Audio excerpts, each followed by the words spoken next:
everyone. Our Bible verse for today is all about Romans 3:28.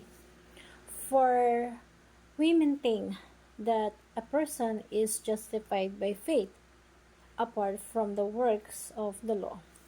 Sapagkat naniniwala tayo na itinuturing ng Diyos na matuwid ang tao sa pamamagitan ng kaniyang pananampalataya kay Kristo at hindi sa pagsunod sa kautusan.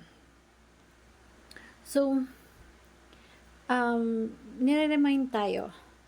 Ang topic for today is all about sola fide, justify by faith. Ang problema ay hindi naman natin nasusunod yung kautusan perfectly. Lahat tayo paparusahan at napapahamak. Kaya nga po, kadahilan ng ito, isinugong ating Panginoong Jesus upang maging ating tagapagligtas.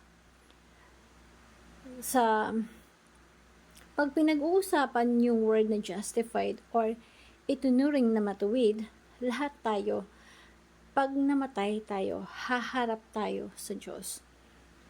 So may judgment day na kung saan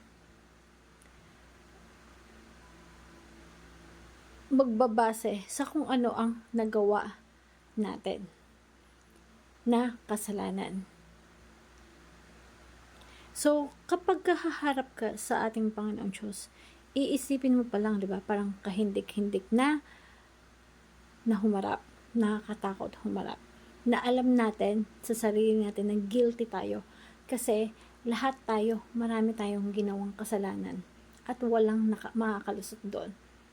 Napakahalaga ng doctrines na itinuturo ang matuwid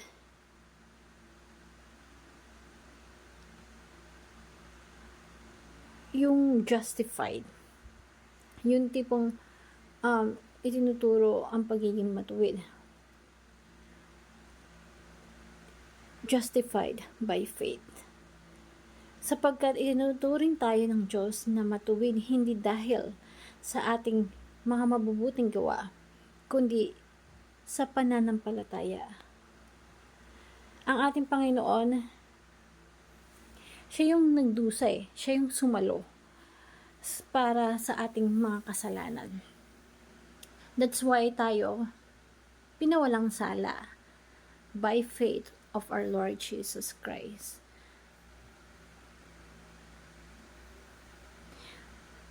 Ang sinumang pinawalang sala ay tinuturing na matuwid. Kapag humarap tayo sa hukom, hindi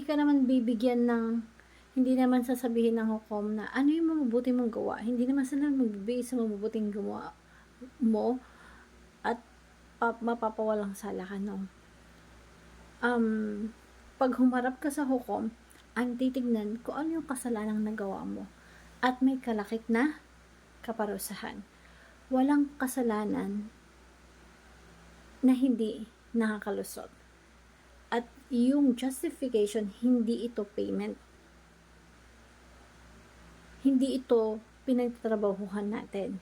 We cannot work out na using justification.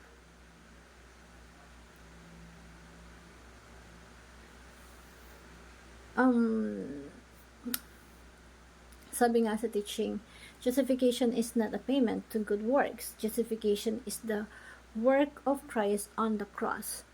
So, tayo ay pinawalang sala na at sa pamamagitan ng ating Panginoong Hesus na siya ang sumalo ng lahat ng pagkakasala natin. Justification is declared to those who believe. And ang application po nito is stop trying to brave God for justification.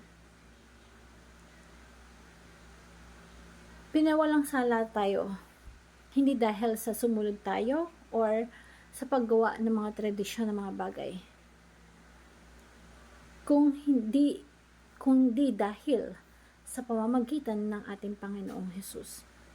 Stop the attitude na, Lord, ang dami kong nagawang kasalanan, masama. That's why para matakpan yung mga nagawang kasalanan natin, gagawa tayo ng kabutihan. Stop doing that.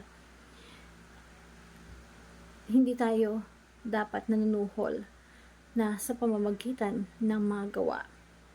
We cannot bribe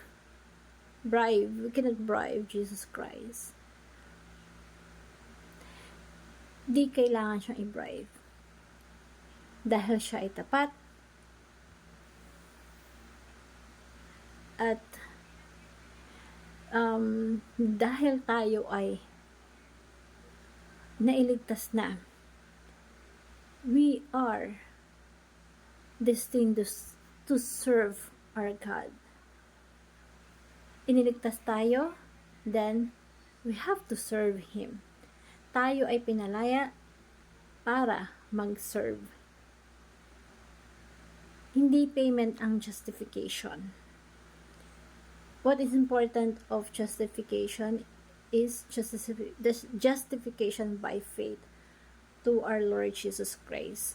And I want to share this simple prayer.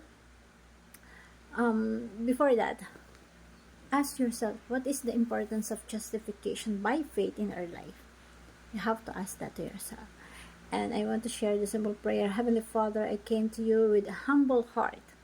I know that I can never earn your love or forgiveness through my own efforts. Thank you for the gift of justification through Jesus Christ. I believe that His work on the cross is all I need.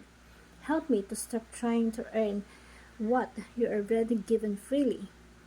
Teach me to trust fully in sufficiency of Christ. I want to live your child justified and set free by your grace. Help me to serve you with joy, knowing I am already accepted and loved. And I pray in Jesus' name, amen. Thank you everyone, and God bless.